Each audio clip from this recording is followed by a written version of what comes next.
Well, for more on the developments in the Senate in Canberra last night, we're joined by the Shadow Attorney-General Andrew Wallace. Andrew, welcome to News Breakfast.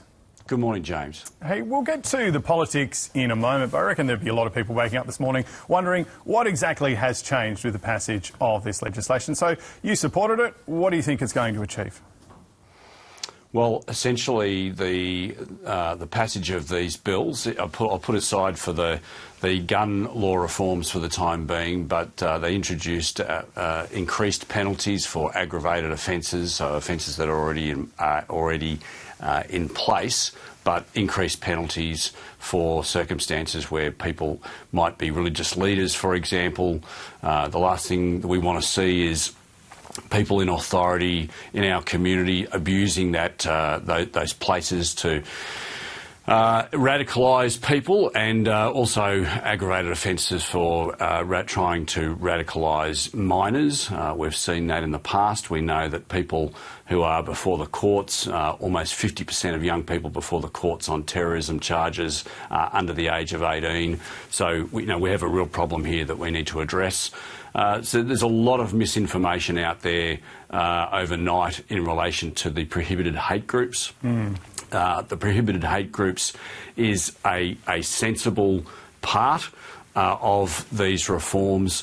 We know that organisations like Hizb ut-Tahrir and the neo-Nazis, our intelligence agencies and departments have consistently given successive governments advice that these organisations push the boundaries of the current laws, but they have not crossed that lexicon. But what these provisions will do is that it will give the Home Affairs Minister the opportunity to list these organisations as prohibited hate groups, and that will effectively have a similar result to the terrorist organisations. It'll be an offence to be a member of them. It'll be an offence to provide support or funding to them, and effectively it will shut them down. We need to address anti-Semitism and radical Islamist extremism, and these provisions will assist doing in that. It was interesting last night to see that the Nationals really split from the Liberals on this. Can you be a member of the Shadow Cabinet, or indeed a Shadow Minister, if you don't support positions agreed to by the Shadow Cabinet? Well, there is a principle of cabinet solidarity, which any member of the cabinet or shadow cabinet sign up to when they become a member. But ultimately, these circumstances are somewhat different, and I'm not going to publicly give the leaders gratuitous, unsolicited advice on your program, but there are extenuating circumstances in relation to this, and why I say that is because this bill was incredibly rushed. It was ill thought through in the first instance. When the bill was first put to us by the Prime Minister, we, the Coalition, and members of the public, in fact, were given less than 8 days to read the material. We saw a sham of an inquiry put together by the Prime Minister, which the PJCIS did its best to do, but received more than 7,000 submissions. Many of the submissions were against the bill in its current form that it was when it first was introduced. But we improved the bill. We demanded that the bill be split. The Prime Minister refused to do so, but ultimately capitulated on that. So sorry to interrupt, Andrew. I was just going over stuff we've discussed for a couple of days now. If I can just take you back, to I guess the nub of my question.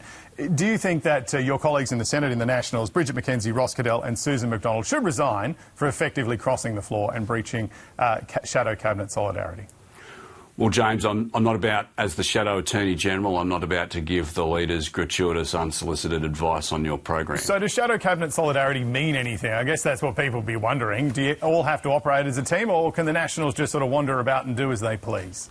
Well, those are matters for the individuals that made their decisions, and now they're also matters for the leadership to make those calls. OK. You're a proud Queenslander. How much do you think this decision, which has come about over the past couple of days, might have been influenced by the rise of One Nation in the opinion polls which were published on Sunday night? Look, I had an opportunity to speak with many of my colleagues about the bill in its initial original form, and as the coalition was able to negotiate many amendments to the bill, and then it became two bills. There was clearly a significant disquiet and unhappiness in the process, the way that the government has done this.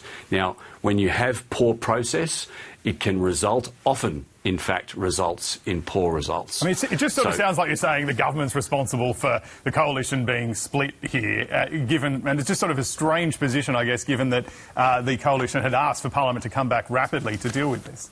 Well, we did. Susan Lee did ask for Parliament to come back before Christmas. We saw this as an opportunity for the Parliament to come together. Susan Lee asked the Prime Minister to work together with her and the coalition and the government to work together on a bipartisan process to come up with workable legislation. National security is too important to play politics with, and the Prime Minister essentially just tried to drive a wedge between the government, between the coalition. Well, we'll leave it there. Andrew, thank you very much for joining our show this morning. Thanks, James. Authorised by Andrew Wallace, LNP, Boccarina, Queensland.